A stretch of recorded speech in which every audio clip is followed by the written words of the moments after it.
Check, check. Check, check, check.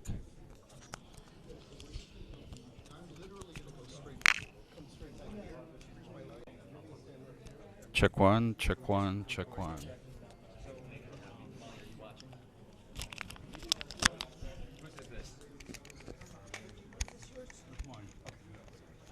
No, no problem. Audio test How you 1, doing? 2, 3, 4, Good, man. 5, 6, 7, 8, 9, 10. Test 1, 2, 3, 4, 5, 6, 7, 8, 9, 10. Test, audio test 1, 2, 3, 4, 5. One more. Test 1, 2, 3, 4, 5, 6, 7, 8, 9, 10. Test 1, 2. It's gonna be something like this.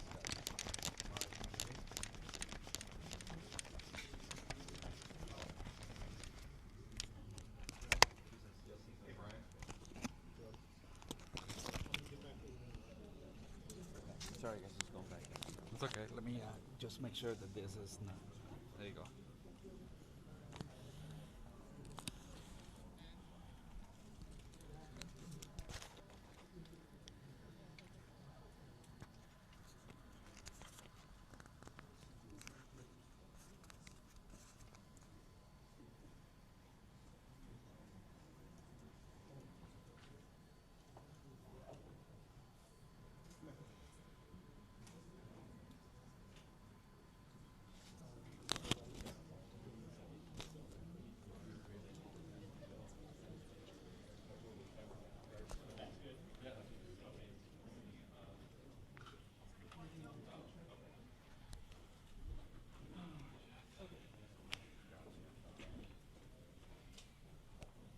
Excuse me, guys.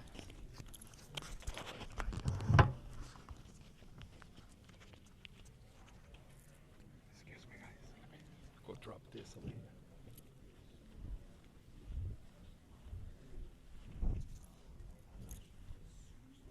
Yes, I understand, right?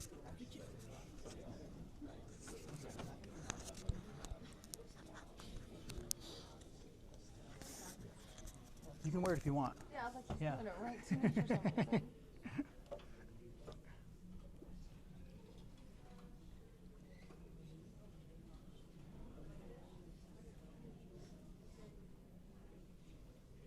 Yes, probably.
Good morning, everybody. Don't go live yet.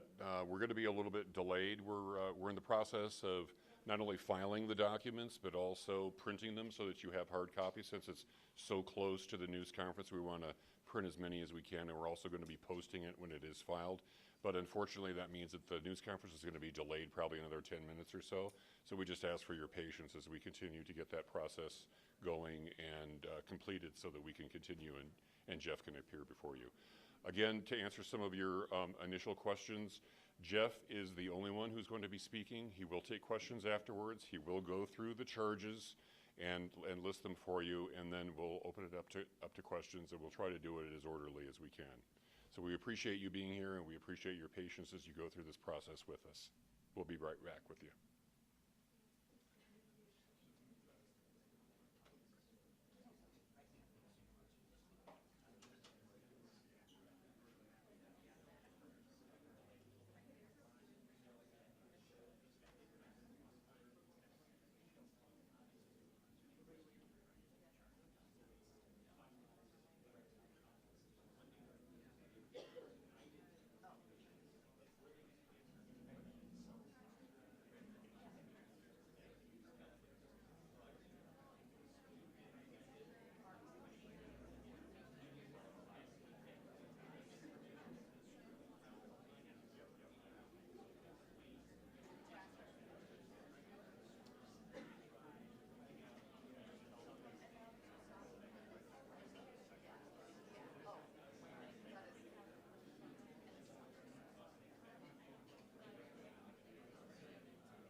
Okay, ladies and gentlemen, we're about to begin. My name is Richard Pyatt. I'm the Communications Manager for Utah County. I'm working with the Utah County Attorney, Jeff Gray, as he handles this case and as the county deals with the publicity surrounding this case. We appreciate your being here. Jeff will enumerate the charges and detail what the county's findings are up to this point, and then he will take questions. The number of questions may be limited, however. I may cut it off. I may assist him in helping to pick the people who are asking the question. We just ask that you keep the questions to the process of what we're talking about and refrain from asking questions that speculate or get into the political dynamic of the case. For Utah County, this is a murder case, and we're trying a murder case. We're trying to keep the questions to that, but I understand that you're under pressure and have a lot of different questions, and we'll try to answer them. We're joined today by our sheriff and our prosecution team and our county commissioners. Jeff is going to be the only one speaking right now, and I'll introduce right now County Attorney Jeff Gray.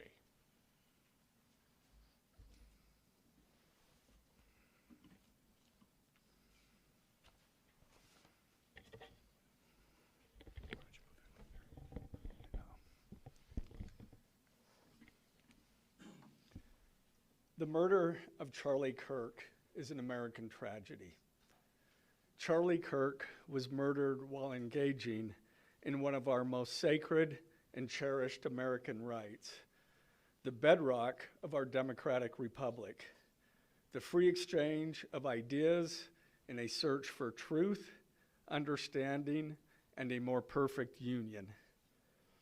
It is also an offense against the state and to the peace and enjoyment of the people of Utah and of all those who visit here. But Charlie Kirk's murder also strikes a more personal and intimate chord. Charlie Kirk was first and foremost a husband and a father to two beautiful young children. He was a son, he was a brother, and a friend. Like all murders, the senseless and needless taking of Charlie Kirk's life has shattered the lives of those he loved and those who loved him.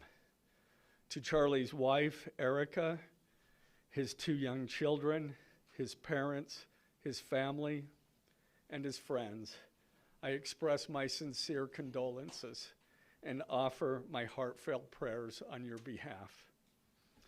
I also want to express my concern for everyone who was at Charlie's Turning Point USA event at the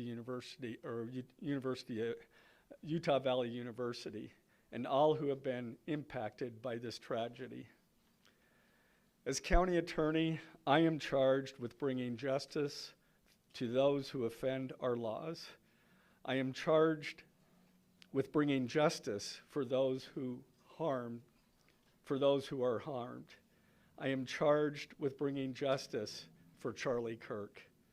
I am committed to these aims. I take this responsibility seriously. Today, after reviewing the evidence that law enforcement has collected thus far, I am filing a criminal information charging Tyler James Robinson, age 22, with the following crimes. Count 1, aggravated murder, a capital offense, for intentionally or knowingly causing the death of Charlie Kirk under circumstances that created a great risk of death to others. Count 2, felony discharge of a firearm causing serious bodily injury, a first-degree felony. The state is further alleging aggravating factors on counts 1 and 2 because the defendant is believed to have targeted Charlie Kirk based on Charlie Kirk's political expression and did so knowing that children were present and would witness the homicide. The state is also charging defendant with count 3, obstruction of justice, a second-degree felony for moving and concealing the rifle used in the shooting. Count 4, obstruction of justice, a second-degree felony for disposing the clothing he wore during the shooting. Count 5, witness tampering, a third-degree felony, for directing his roommate to delete his incriminating texts. Count 6, witness tampering, a third-degree felony, for directing his roommate to stay silent if police questioned him. And count 7, commission of a violent offense in the presence of a child, a Class A misdemeanor, for committing homicide knowing that children were present and may have seen or heard the murder and did so based on Charlie Kirk's political expression. Also, following the press conference, I am filing a notice of intent to seek the death penalty. I do not take this decision lightly, and it is a decision I have made independently as county attorney, based solely on the available evidence and circumstances and nature of the crime. Because we are seeking the death penalty, the defendant will continue to be held without bail in the Utah County Jail.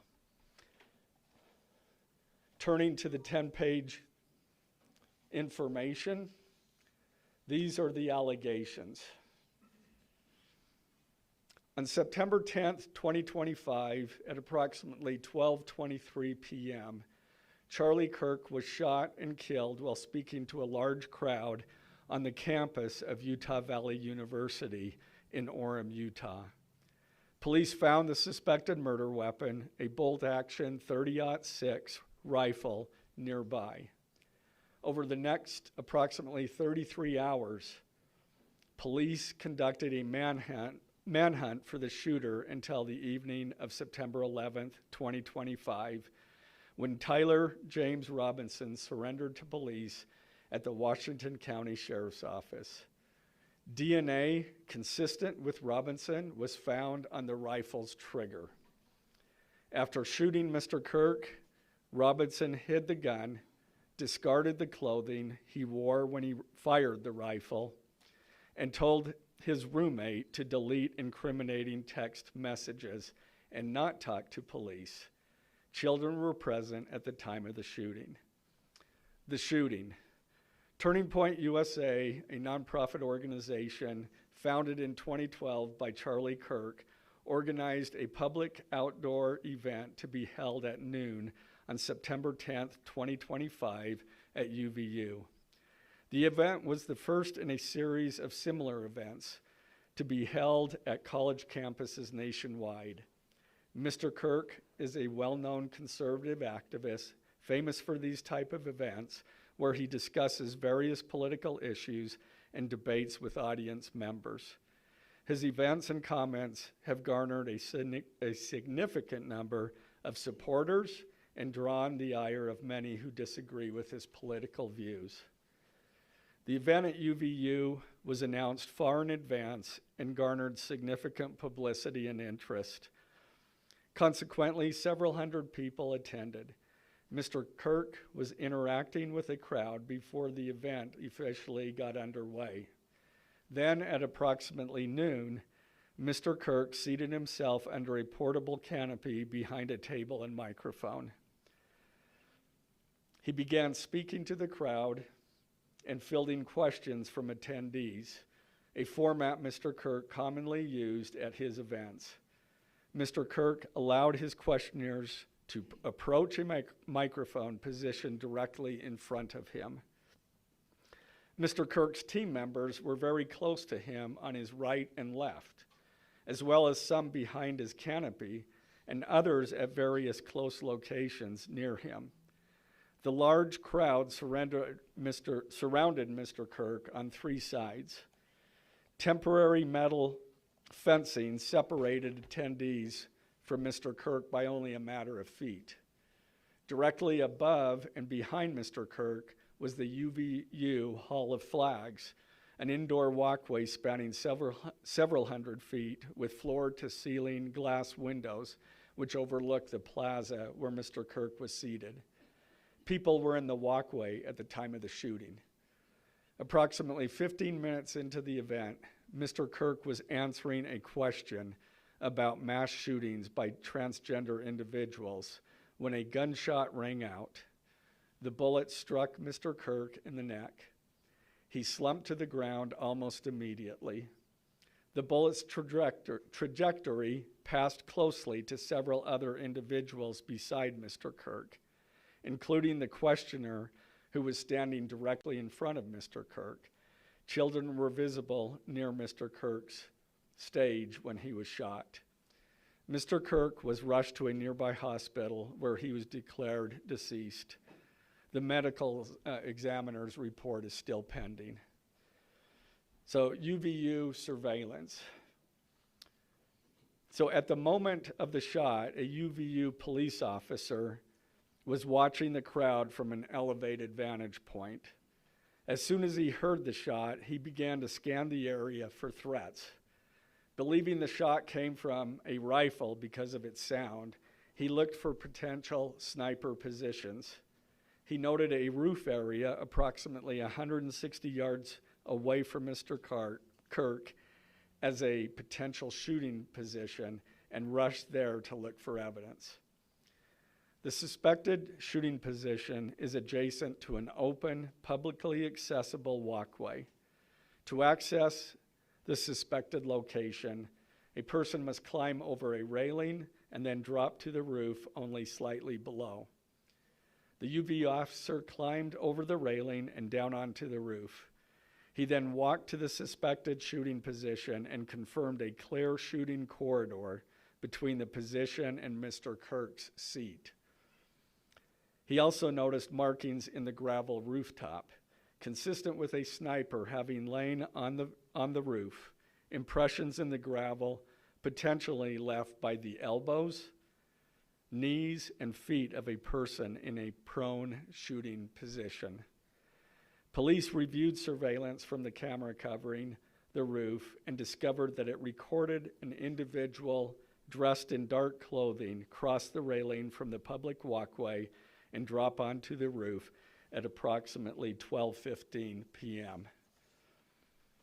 Although the individual moved out of the camera's view for a short time, the camera again captured the individual running across the roof and then low crawling to the area the UVU officer recognized as where the suspected sniper had dropped into a prone shooting position.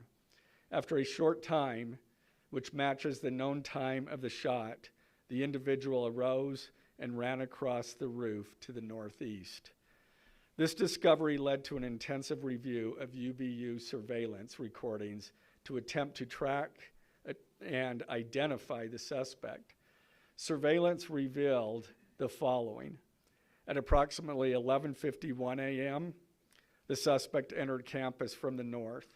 He is seen wearing a black shirt with an American flag in the center, a dark baseball cap, and large sunglasses. Throughout the surveillance, the suspect keeps his head down and rarely raises his head enough to get a clear image of his face. As he proceeds across the campus, he is seen walking with an unusual gait. The suspect walks with very little bending in his right leg, consistent with a rifle being hidden in his pants. This unusual gait continues until the suspect is seen crossing the railway off the open walkway and onto the roof, where he leaves the camera's view. A camera later captures the suspect as he runs across the roof to the suspected shooting position. Immediately after the shot was fired, a camera captures the suspect running across the roof carrying an item whose shape is consistent with a rifle. The suspect is then seen climbing down from the roof. He appears to drop the item he was carrying as he hits the ground in a controlled fall. He then picks up the item and runs toward the northeast end of campus. Expanded crime scene investigation. Law enforcement officers followed the suspect's escape path to the northeast end of campus, where they believe the suspect left campus and entered a wooded area. In that wooded area, investigators found a bolt-action rifle wrapped in a towel. The rifle contained 1 spent round and 3 unspent rounds. This is consistent with the facts officers observed at the time of and immediately after the shootings. No shell casings were found on the roof, suggesting a bolt action rather than an auto-loading weapon, and only a single round was fired. Each round in the rifle contained an etched inscription as follows. The fired cartridge was etched, "No Tice's bulge, OWO, what's this?" The second cartridge that was again not spent, the last three were not spent, were not fired. The second, "Hey Fascist, catch," with arrow symbols. The third cartridge, "Oh Bella Ciao, Bella Ciao, Bella Ciao, Ciao Ciao." The fourth cartridge, "If you read this, you are gay," LMAO. The rifle, ammunition rounds, and towel were sent for forensic processing. DNA consistent with defendant was found on the trigger, other parts of the rifle, the fired cartridge casing, 2 of the 3 unfired cartridges, and the towel. Law enforcement was unable to immediately locate the shooter, so they published photos of the shooter from the UVU surveillance cameras and asked for the public's help to identify him. Meanwhile, law enforcement continued to try to identify the shooter through other means. The Washington County investigation. On the evening of September 11th, 2025, as law enforcement continued their investigation, Tyler James Robinson went to the Washington County Sheriff's Office with his parents and a family friend to turn himself in. Robinson's mother stated that the following to police. On September 11th, 2025, the day after the shooting, Robinson's mother saw the photo of the shooter in the news and thought the shooter looked like her son. Robinson's mother called her son and asked him where he was. He said he was at home sick and that he had also been at home homesick on September 10th. Robinson's mother expressed concern to her husband that the suspect shooter looked like Robinson. Robinson's father agreed. Robinson's mother explained that over the last year or so, Robinson had become more political and had started to lean more to the left, becoming more pro-gay and trans rights oriented. She stated that Robinson began to date his roommate, a biological male who was transitioning genders. This resulted in several discussions with family members, but especially between Robinson and his father, who have very different political views. In one conversation before the shooting, Robinson mentioned that Charlie Kirk would be holding an event at UVU, which Robinson said was a stupid venue for the event. Robinson accused Kirk of spreading hate. Robinson's father reported that when his wife showed him the surveillance image of the suspected shooter in the news, he agreed that it looked like their son. He also believed that the rifle that police suspected the shooter used matched a rifle that was given to his son as a gift. As a result, Robinson's father contacted his son and asked him to send a photo of the rifle. Robinson did not respond. However, Robinson's father spoke on the phone with Robinson. Robinson implied that he planned to take his own life. Robinson's parents were able to convince him to meet at their home. As they discussed the situation, Robinson implied that he was the shooter and stated that he couldn't go to jail and just wanted to end it. When asked why he did it, Robinson explained there is too much evil and the guy, referring to Charlie Kirk, spreads too much hate. They talked about Robinson turning himself in and convinced Robinson to speak with a family friend who is a retired deputy sheriff. At Robinson's father's request, the family friend met with Robinson and his parents and convinced Robinson to turn himself in. The family friend spoke to police and reported telling Robinson that it would be best if he brought all evidence with him to the sheriff's office to avoid police having to search his parents' home. The friend also asked Robinson if he had any clothes that were related to what he did. Robinson replied that he had disposed of the clothes in different areas. The roommate.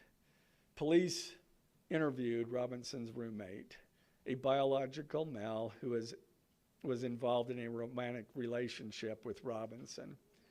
The roommate told police that the roommate received messages from Robinson about the shooting, and he did provide those messages to police. On September 10th, 2025, the roommate received a text message from Robinson which said, "Drop what you're doing. Look under my keyboard." The roommate looked under the keyboard and found a note that stated, quote, "I had the opportunity to take out Charlie Kirk, and I'm going to take it." Police found a photograph of this note. The following text exchange, then took place. After reading the note, the roommate responded, "What?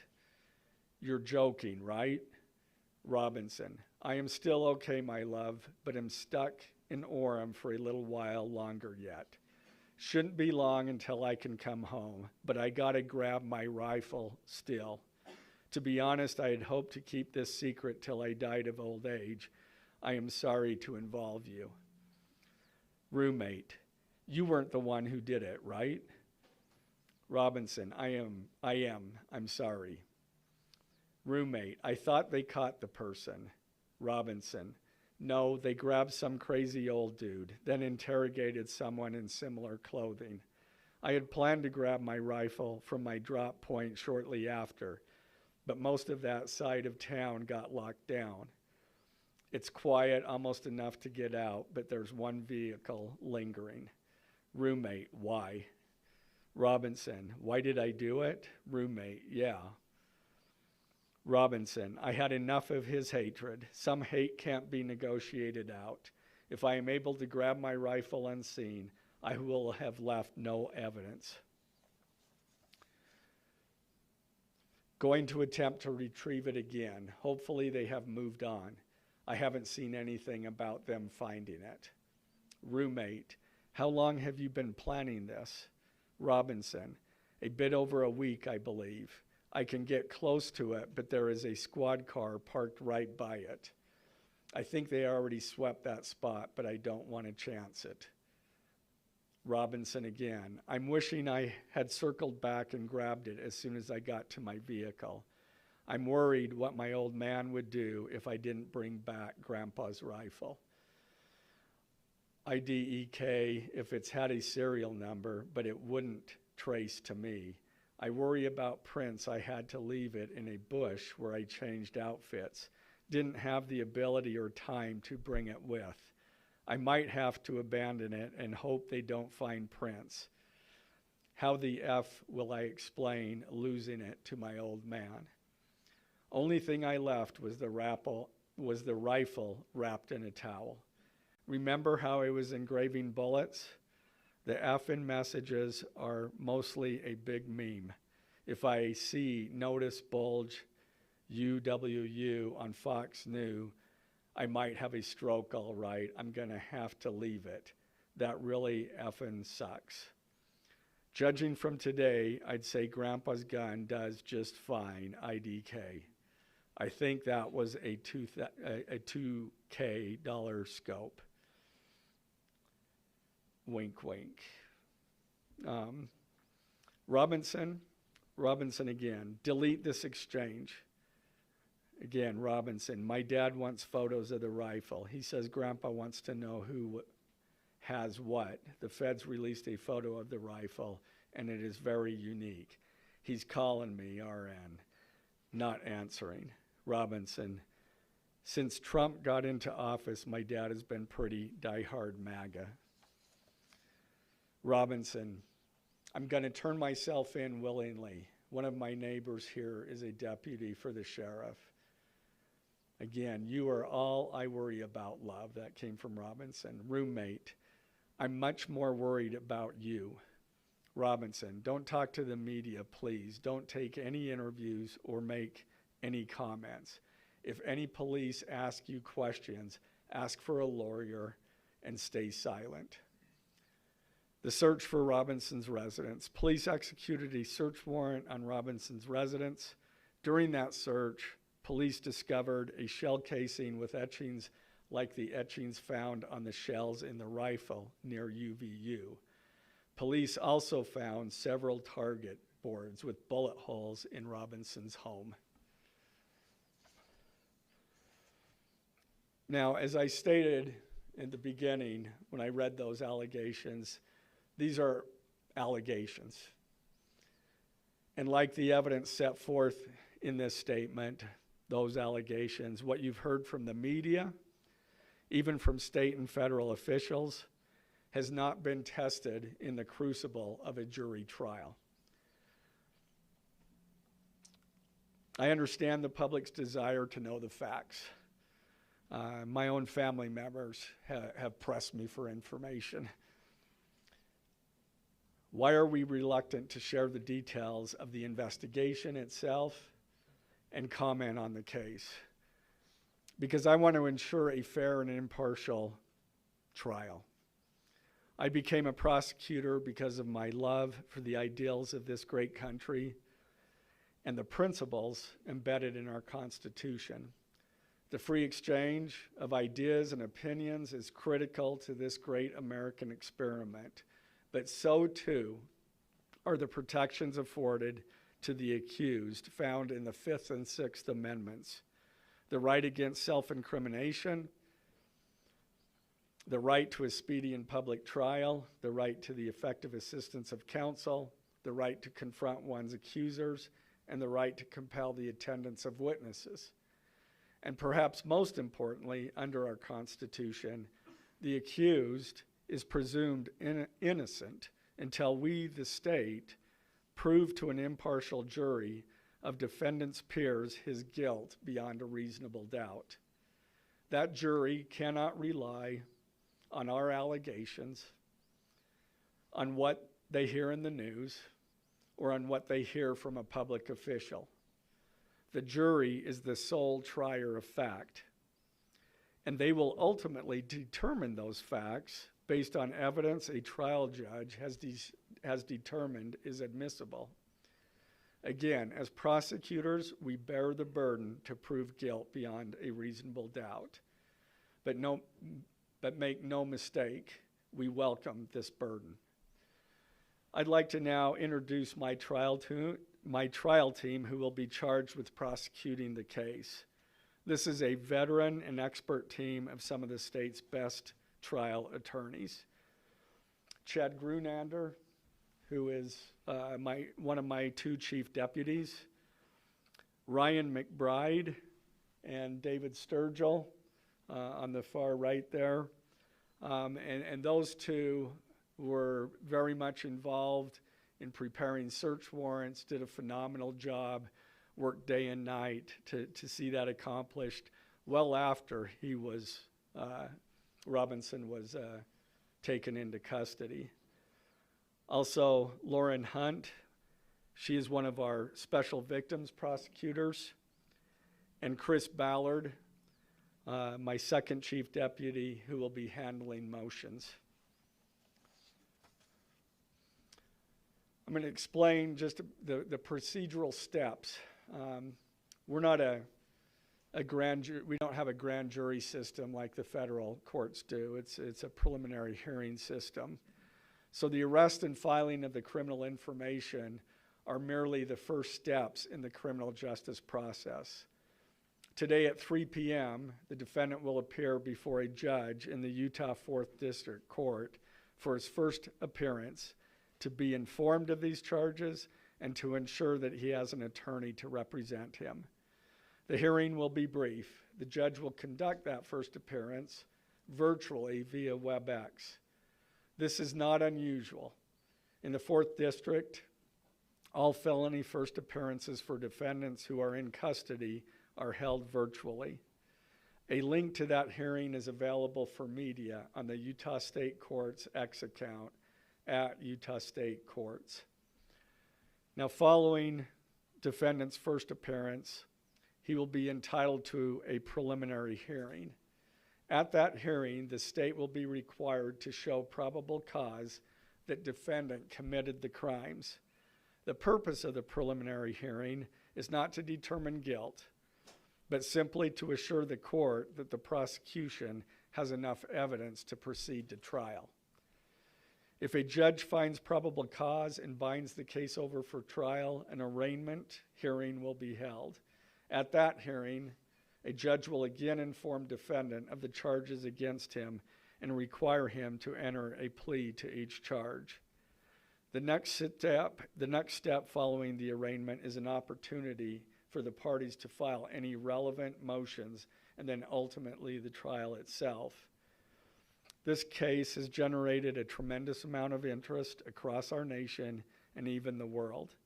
The public's desire for information is understandable, but it bears reiterating that this case will be tried in a court of law consistent with our Constitution, not the court of public opinion. Thus, we will only discuss the case with the press occasionally. It will not be a day-to-day or even week-to-week occurrence, but we will only do so in a manner as not to jeopardize the fair trial process. Before I conclude, I want to express my appreciation for the tireless work of our local, state, and federal law enforcement officers. They have an extremely difficult, dangerous, and often thankless job. I'm proud to acknowledge the exceptional work they do every day, and particularly their work on this case. It was truly a marvel to witness. Their skilled work and dedication have brought us to this point. I'm also grateful for the leadership demonstrated by Bo Mason, the Commissioner of the Utah Department of Public Safety, FBI Special Agent in Charge Rob Bowles, Utah County Sheriff Mike Smith, our local police chiefs, and Felice John Vitti, the acting U.S. Attorney for the District of Utah. I'm also grateful for the support of our Governor, Spencer Cox, and our Attorney General, Derek Brown, who is standing behind me today and has offered his support and resources as we proceed to trial. Finally, I want to thank our Utah County Commissioners, Amelia Powers Gardner, Brandon Gordon, and Skylar Beltran. They too have pledged to assist with the resources needed to successfully prosecute this case. I will now take a few questions. For questions, ladies and gentlemen, just really fast, if you could identify yourself and what organization. Yeah, thank you. Okay.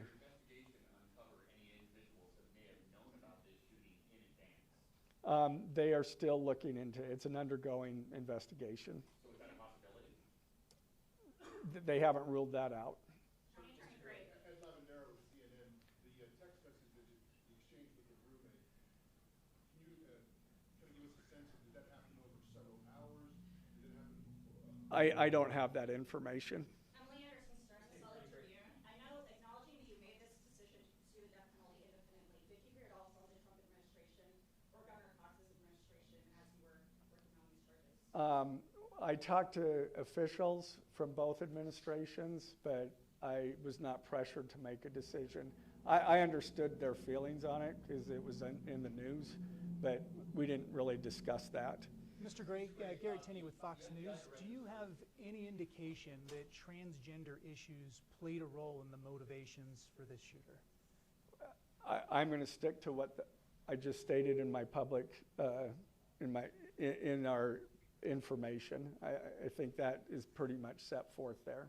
Mr. Gray, Ben Winslow, Fox 13 News. Just asking, are you planning to file additional charges against anyone else in connection with this? Again, we don't have any information at this point of additional suspects, but I know that our law enforcement agencies are continuing to follow leads. Mr. Gray, the FBI director today said that you are, quote, or that other people, a number of people are being investigated and interrogated.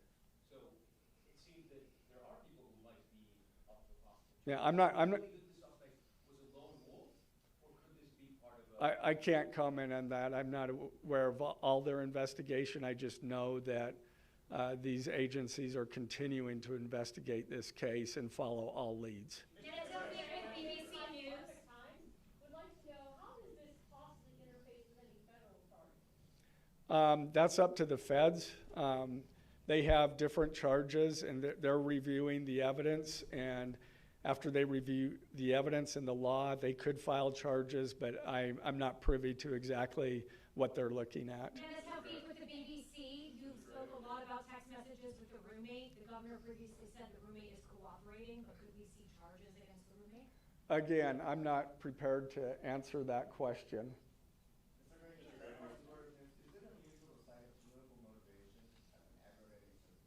It's part of our code, and so we charge that.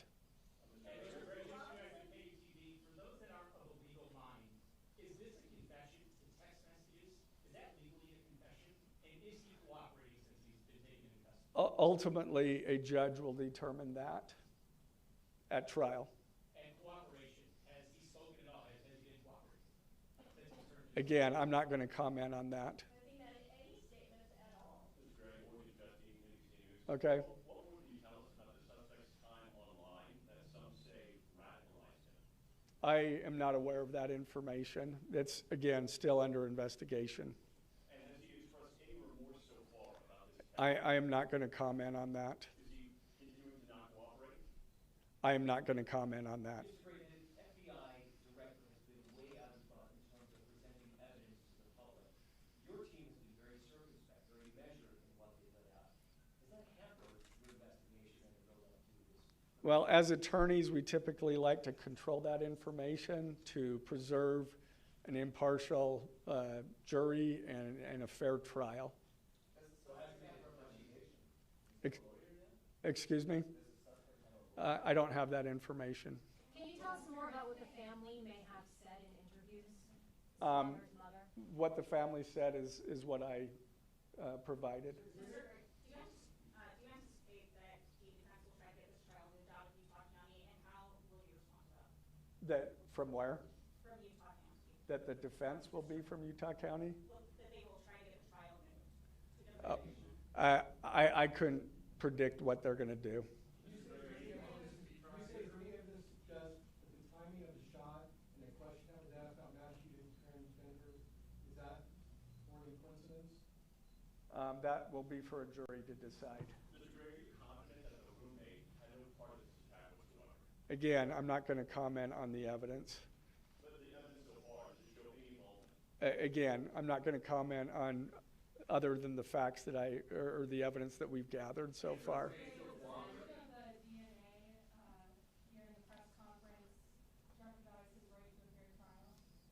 I don't believe so. This is part of a public document that we have to file as we file a criminal information. We have to file a probable cause statement. That's a public document, and so we're comfortable with that. Are his parents and the roommate still cooperating? I'm not going to comment on that either. The FBI has said that this suspect had a hatred of Kirk. What else can you share about that? I can't share any more than what I've already said. This was an incredibly precise shot. Do you have any evidence that he went places to practice or had tracked his movements before the shooting that's giving you insight into how he prepared? The evidence that I'm willing to share is what I just read in our statement, and it's in the Ladies and gentlemen, information. I'm afraid we're going to have to cut it off there. Okay. Did you consult Eric Kirk about seeking the death penalty? I'm not going to comment on that. Okay, thank you, ladies and gentlemen.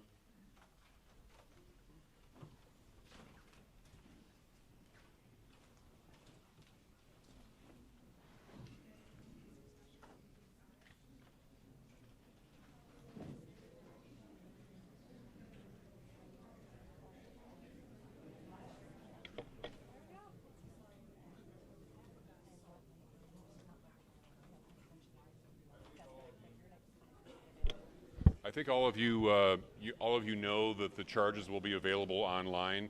We're in the final stages of processing that, and they'll be available on the utahcounty.gov website as well as on the Utah County Attorney's website. So look for them there. Thank you.